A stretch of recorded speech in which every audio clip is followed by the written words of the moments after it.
Ένα νέο επεισόδιο του The Greek Olive Yard ξεκινάει σύντομα.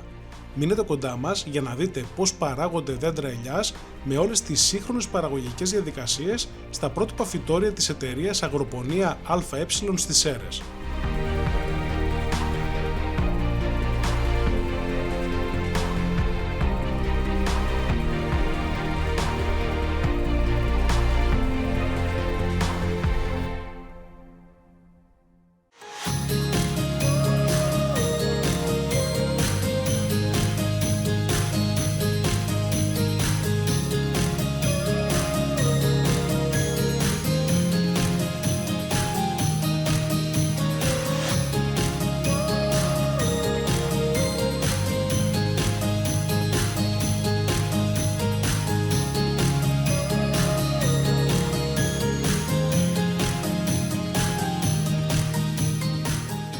Βρίσκομαι στις Σέρρες έξω από ένα μεγάλο φυτόριο της εταιρείας Αγροπονία ΑΕ. Μας έχουν καλέσει εδώ πέρα να δούμε την παραγωγική διαδικασία σε ελαιόδεντρα και επίσης να αναφέρουμε ότι στην Αγροπονία ΑΕ παράγονται και πάρα πολλά φυτά κυπευτικά. Πάμε λοιπόν μέσα να μιλήσουμε με τους υπεύθυνους και να δούμε όλη τη διαδικασία από το Α μέχρι το Ω στο πώς παράγονται τα ελαιόδεντρα, τα δέντρα ελιάς. Ελάτε μαζί μου.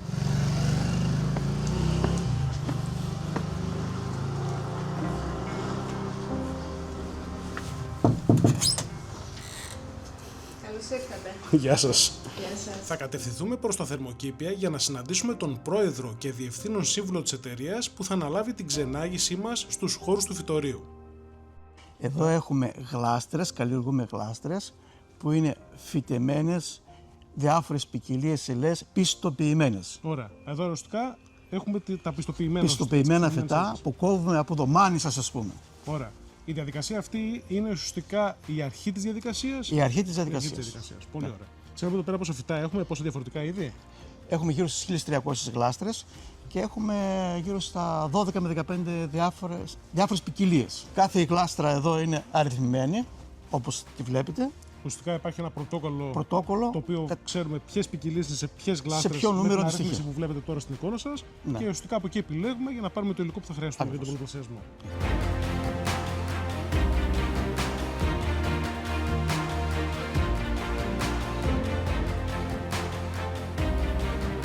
Κύριε Βαγγέλη, βρισκόμαστε τώρα σε ένα θερμοκήπιο το οποίο βλέπουμε ότι υπάρχουν ειδικοί πάγκοι, υπάρχει μέσα περλίτης και ένα σύστημα υδρονέφωσης. Υπάρχει περλίτης.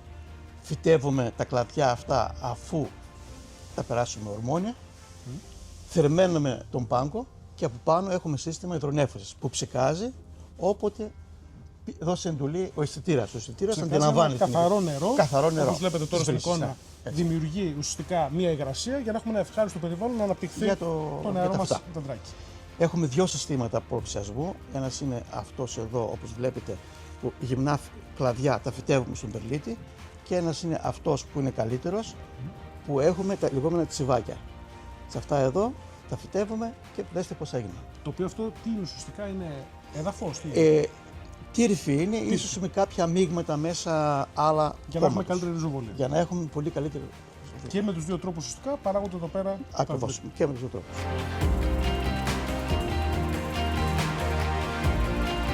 Λοιπόν, κύριε Βαγγέλη, βρισκόμαστε σε ένα ακόμα θερμοκήπιο, πιο μεγάλο βλέπω εδώ πέρα θερμοκήπιο, με αρκετά προϊόντα. Πιο σύγχρονα θερμοκήπια.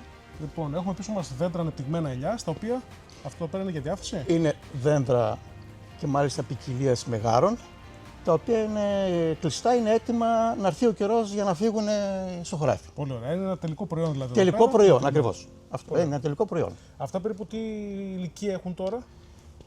Αυτά είναι ηλικία κοντά 2 ετών. Δεν έχει σημασία η ηλικία, όσο έχει σημασία το μέγεθος, ότι είναι έτοιμα φυτά. Ναι, σωστά. Και εγώ συμφωνώ ότι τα πολύ ανεπτυγμένα δέντρα δεν είναι τόσο καλά στον αγκαλμό. Ναι, μπορεί να πάρει ένα μικρό φυτό, να είναι 5 ετών και να είναι ένα μικρό φυτό. Σωστά. Εδώ βλέπουμε μια ανάπτυξη όμορφη. Ακριβώς. Τι ωραίο φυτό είναι αυτό εδώ.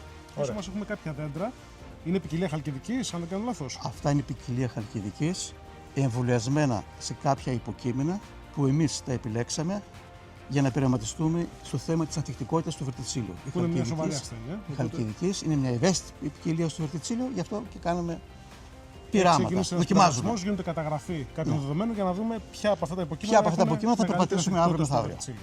Λοιπόν, τώρα εδώ βρισκόμαστε σε ένα ιδιαίτερο θερμοκήπιο, το οποίο όπως βλέπουμε έχει περισσότερα μέτρα ασφαλείας, κυρίως το να μην μπουν έντομα. Εκεί ρίχνουμε το βάρος. Ναι, είναι ουσιαστικά ένα εντομοστεγές θερμοκήπιο, για να μην μπορούν να μπουν έντομα για να μεταφέρουν ασθένειες. Και γενικά έχουμε ένα πρωτόκολλο ουσιαστικά μιας φυτογενομικής κατάστασης πιο σοβαρής. Εδώ μέσα τι έχουμε, κύριε Βαγγέλη? Εδώ έχουμε πάρει από το Ινστιτούτο Ηλιάς Χανίων προβασικό υλικό από 10 ποικιλίες που καλλιεργούνται στην Ελλάδα. Τις προσέχουμε σαν τα μάτια μας, γιατί αυτό είναι το α και το ω για μας. Πρέπει να τις κρατήσουμε ουσιαστικά ώστε να τις κρατάμε υγιείς και από εδώ κόβουμε και παίρνουμε πολλαπλασιαστικό υλικό.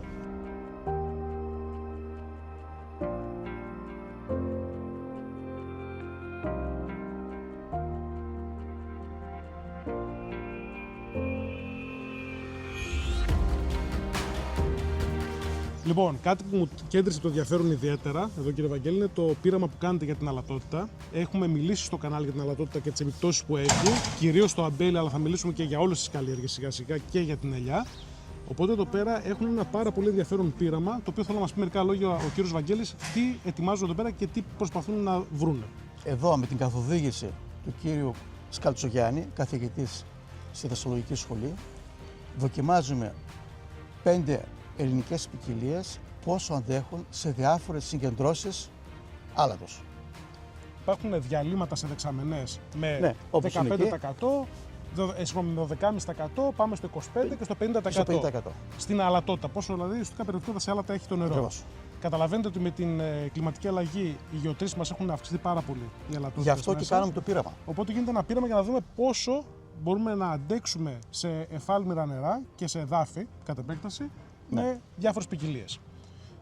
Προς το παρόν δεν μπορούμε να ανακοινώσουμε κάποια αποτελέσματα, είναι σε εξέλιξη το πείραμα. Απλά είναι ουσιαστικά ένας πειραματισμός. Έχουμε κάποιες πρώτες ενδείξεις.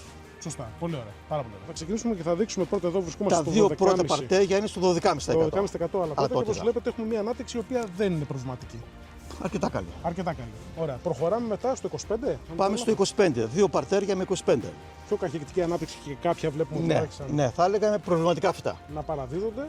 Και προχωράμε αργότερα ξανά στο 25 δύο πειραματικά πλότ και πηγαίνουμε στο 50 που τελειώσαμε. Ότι έχουν καταστραφεί όλα. Έτσι. Οπότε βλέπουμε εδώ πέρα πόσο σημαντική είναι και η αλατότητα, το οποίο είναι ένα πρόβλημα το οποίο το βρίσκουμε στο μέλλον. Πάρα πολύ θα το βρίσκουμε ακόμα πιο έντονα στο μέλλον. Ωραία.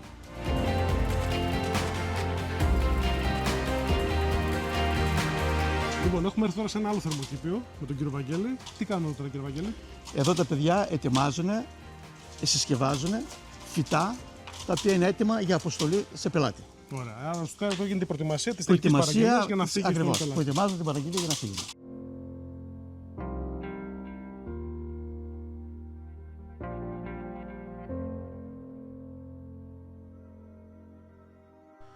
Εκτός από την παραγωγή δέντρων ελιάς, η εταιρεία Αγροπονία ΑΕ ασχολείται δυναμικά και με την παραγωγή πολλών ειδών κυπευτικών φυτών. Στον παραγωγικό χώρο των πρότυπων φυτορίων υπάρχουν 15 στρέμματα θερμοκηπίων, εργαστήριο εμβολιασμού κυπευτικών, καθώς και υπερσύγχρονη θάλαμη αποθεραπείας και ανάπτυξης κυπευτικών.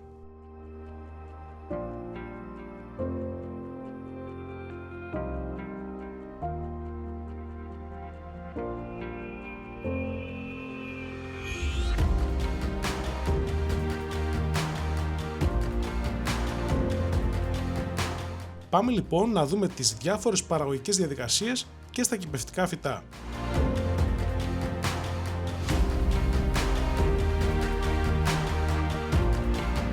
Η εταιρεία διαθέτει 9 έμπειρους εμβολιαστές κυπευτικών φυτών. Στο εργαστήριο εμβολιασμού είδαμε πώς γίνεται ο εμβολιασμός κυπευτικών φυτών, μια διαδικασία που απαιτεί εμπειρία και υπομονή. Στη διαδικασία αυτή, το προσωπικό πρέπει με λεπτό χειρισμό να πραγματοποιήσει τις κατάλληλες τομές στο εμβόλιο και το υποκείμενο.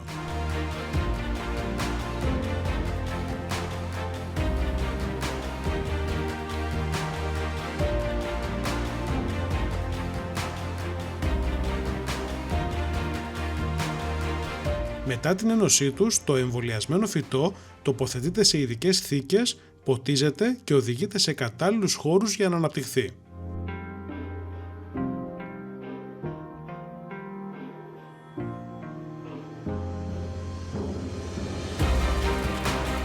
Λοιπόν, τώρα εδώ βρισκόμαστε σε ένα θεαματικό χώρο. Είναι ο χώρος αποθεραπείας, στον οποίο ουσιαστικά όταν τελειώσει ο εμβολιασμός μπαίνει εδώ πέρα το φυτό για να προσαρμοστεί, να ετοιμαστεί, να ριζοβολήσει. Από κάτω πόσοι συνήθως έχουν κάνει ήδη το αγροοικολογικό.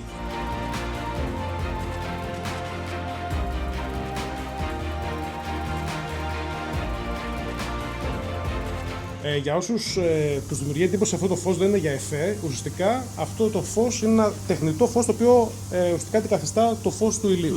Εκεί είναι ο μίκτης, να μειγνύει τα χώματα που έχουμε επιλέξει για να γεμίσουμε τους δίσκους. Έχετε εδώ πέρα και ξεκινάει να γεμίζει τις θήκες. Έρχεται εδώ και εδώ γίνεται η σπορά. Σπορά, έχει το υλικό σκεπάσματος, ποτίζει και βγαίνει. Φεύγει απέναντι στα προβλαστήρια.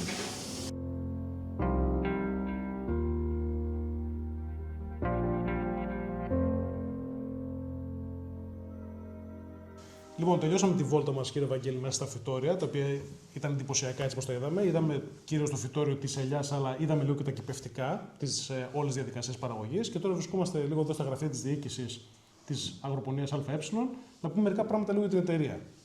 Θέλω λίγο για την ιστορία να μου πείτε της εταιρείας και για την δραστηριότητά σας. Ναι. Η αγροπονία ιδρύθηκε το 1998 από 4 γεωπόνους και ασχολήθηκε στην αρχή με πώληση γεωργικών εφοδίων, σπόρων, λιπασμάτων.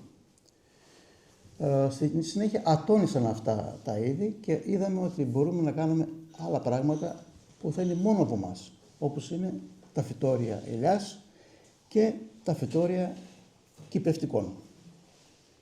Ωραία. Εκεί επικεντρώθηκαμε, δημιουργήσαμε τα θερμοκήπια.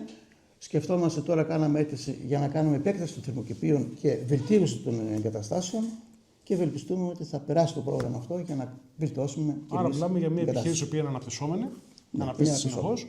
Προσωπικό περίπου πόσο απασχολείται? Έχουμε 25 περίπου άτομα μόνιμους υπαλλήλους και περίπου χοντρά άλλους τόσους τους καλοκαιρινούς μήνες, τους αλτσιάτικους μήνες. Ωραία. Θέλω έτσι, αν επιτρέπετε, να μάθω πόσα δέντρα ελιάς μπορεί να παράγει αυτό το φυτόριο. Μέχρι πέρυσι μπορούσε να παράγει κάθε χρόνο περίπου 150.000. Με τις εγκαταστάσεις που είδαμε πιο μπροστά, που τις μεγεθύναμε, τώρα μπορούμε να κάνουμε το χρόνο τριπλάσιες ποσότητες. Να φτάσουμε κοντά δηλαδή στο μισό εκατομμύριο. Ακριβώς, ναι. Υπάρχει ζήτηση έτσι, στην ελιά. Βλέπουμε ότι υπάρχει μια τάση στην φύτευση. Άρχισε να υπάρχει και ζήτηση από το εξωτερικό. Αυτά ήταν η επόμενη ερώτηση που με προλάβατε. Αν υπάρχουν εξαγωγές, γιατί αυτό είναι πάρα πολύ σημαντικό για την εθνική μας οικονομία. Αυτά είναι καλά νέα. Να βλέπουμε επιχειρήσεις ελληνικές να αναπτύσσονται και φυσικά να εξάγουμε και προϊόν που είναι πολύ σημαντικό. Έτσι. Η γεωργία είναι πολύ σημαντική στην Ελλάδα και χρειάζεται την κατάλληλη υποστήριξη από τις κατάλληλες εταιρείες. Στα κυπευτικά. Στα κυπευτικά, αυτή τη στιγμή παράγουμε από όλα τα κυπευτικά. Ρίχνουμε βάρος στα εμβολιασμένα κυπευτικά, γιατί εκεί η διαφορά είναι τεράστια. Δηλαδή, παίρνουμε από ένα φυτό το καλό σύστημα της ρίζας, το καλό ριζικό σύστημα, το εμβολιάζουμε πάνω με το αντίστοιχο φυτό που μπορούμε να το εμβολιάσουμε, ας πούμε, την ποικιλία, καρπούζι ή ντομάτα ή αυτό. Ξέρουμε τα καλά γευστικά χαρακτηριστικά και έχουμε μια διαφορά τεράστια. Ένα φυτό θαυμάσιο. Να φανταστώ, έτσι όπως το είδαμε στο φυτό, είναι χιλιάδες φυτάκια τα κυπευτικά. Ναι. Εκατομμύρια. Εκατομμύρια, ας πούμε έτσι. Λοιπόν, και μερικά λόγια από τον φίλο Πολυχρόνη, ο οποίος θα μας πει λίγο την ιδιότητά του εδώ στην εταιρεία, στην αγροπονία ΑΕ. Είμαι υπεύθυνος πωλήσεων στην εταιρεία. Ο Πολυχρόνης ήταν και ο πρώτος που ήρθε σε επαφή με το The Greek Vineyard για να έρθουμε εδώ πέρα. Και ευχαριστώ πάρα πολύ. Θέλω να ακούσω μερικά λόγια και από σένα, σαν την πιο νεότερη γενιά, για την εταιρεία. Όπως αναφέρει και ο Βαγγέλης ο Βεκιαρούδης, είμαστε μια εταιρεία από το 1998. Κυρίως ασχολούμαστε τώρα με την ελαιόδεντρο και το κυπευτικό. Και ευελπιστούμε όσο γίνεται συνέχεια να επεκτηνόμαστε και να ανεβαίνουν και οι πωλήσεις μας. Σίγουρα, εντάξει. Είναι μια ελληνική εταιρεία και θέλουμε οι ελληνικές εταιρείες να πάμε παρακάτω. Πολύ εντυπωσιακός ο χώρος, πολύ οργανωμένα τα φυτόρια, όπως τα είδατε και εσείς σε όλη τη διάρκεια του βίντεο. Και ελπίζω και εγώ πραγματικά να μπορέσει να αυξηθεί η παραγωγή και να πετύχει και αυτό που είπε ο κ. Βαγγέλης, να φτάσει και στο 1 εκατομμύριο ελαιόδεντρα. Η ελιά φαίνεται ότι υπάρχουν πωλήσεις, υπάρχει μεγάλο ενδιαφέρον. Λίγο ξύμορο με την τιμή ελαιολάδου, αλλά υπάρχουν. Μια παραδοσιακή καλλιέργεια που την έχουμε ανέκαθεν στην Ελλάδα και βλέπουμε ότι υπάρχουν και φυτεύσεις πλέον και σε νέες χώρες. Και πρέπει να πούμε ότι η Ελλάδα πρέπει να στραφεί σε αυτά τα προϊόντα, όπως και στο αμπέλι που αναφέρουμε, αλλά και στο λάδι, και φυσικά να μπούμε σε μια διαδικασία τυποποίησης του λαδιού για να μπορούμε να πάρουμε όλη την προστιθέμενη αξία. Αυτό είναι κάτι που τα τελευταία χρόνια ανεβαίνει. Σίγουρα, ναι. Υπάρχουν τάσεις. Οι φιαλώσεις είναι πολύ αρκετές, πολύ περισσότερο τα τελευταία χρόνια και ευελπιστούμε να γίνει κάτι παραπάνω και να αναδείξουμε και τις ελληνικές ποικιλίες. Δηλαδή, κάθε περιοχή έχει και κάποιες τοπικές ποικιλίες, να μάθουμε τα χαρακτηριστικά των ποικιλιών, οργανοληπτικά, χημικές αναλύσεις, ό,τι χρειάζεται, ώστε να μπορούμε να αναδείξουμε και νέες ποικιλίες. Σε ευχαριστούμε πάρα πολύ, Πολυχρόνη. Και εμείς ευχαριστούμε. Και εύχομαι να μας ξανακαλέσετε εδώ πέρα να δούμε πιο εξελιγμένα πράγματα, ακόμη περισσότερο. Ευχαριστώ. Κύριε Βαγγέλη, σας ευχαριστώ πάρα πολύ. Και εγώ σας ευχαριστώ. Και ευχαριστούμε που μας έδωσε τη δυνατότητα η Αγροπονία ΑΕ να κάνουμε μια επίσκεψη εδώ για να δουν όλοι οι θεατές του The Greek Vineyard τις παραγωγικές διαδικασίες, κυρίως στα ελαιόδεντρα. Και επίσης να ρίξουμε και μια ματιά και στα κυπευτικά, που είναι και αυτό ένα σημαντικό κομμάτι της ελληνικής αγροτικής οικονομίας. Πιθανόν μια άλλη φορά να τα πούμε πιο εκτενή. Τα κυπευτικά τσάρια που θα δείτε θα τα πούμε πιο εκτενή. Αυτά λοιπόν από την επίσκεψή μας εδώ στην Αγροπονία ΑΕ, στα φυτόρια της Αγροπονίας ΑΕ. Ένα πάρα πολύ ενδιαφέρον ταξίδι και ευχαριστώ πάρα πολύ την εταιρεία που με κάλεσε. Είδαμε εδώ πέρα όλη την παραγωγική διαδικασία σε ελαιόδεντρα, στο πώς παράγονται τα φυτά ελιάς και το πώς παράγονται και τα κυπευτικά, που ήταν πάρα πολύ ενδιαφέρον. Αν λοιπόν σας ενδιαφέρει να μάθετε περισσότερα, μπορείτε να επικοινωνήσετε με την εταιρεία στα στοιχεία που βλέπετε αυτή τη στιγμή στην οθόνη σας. Και αν σας άρεσε αυτό το βίντεο, κάντε like, εγγραφή στο κανάλι και το κοινοποιείτε για να το δουν περισσότεροι άνθρωποι που θα τους ενδιαφέρει το θέμα. Τα λέμε στο επόμενο επεισόδιο.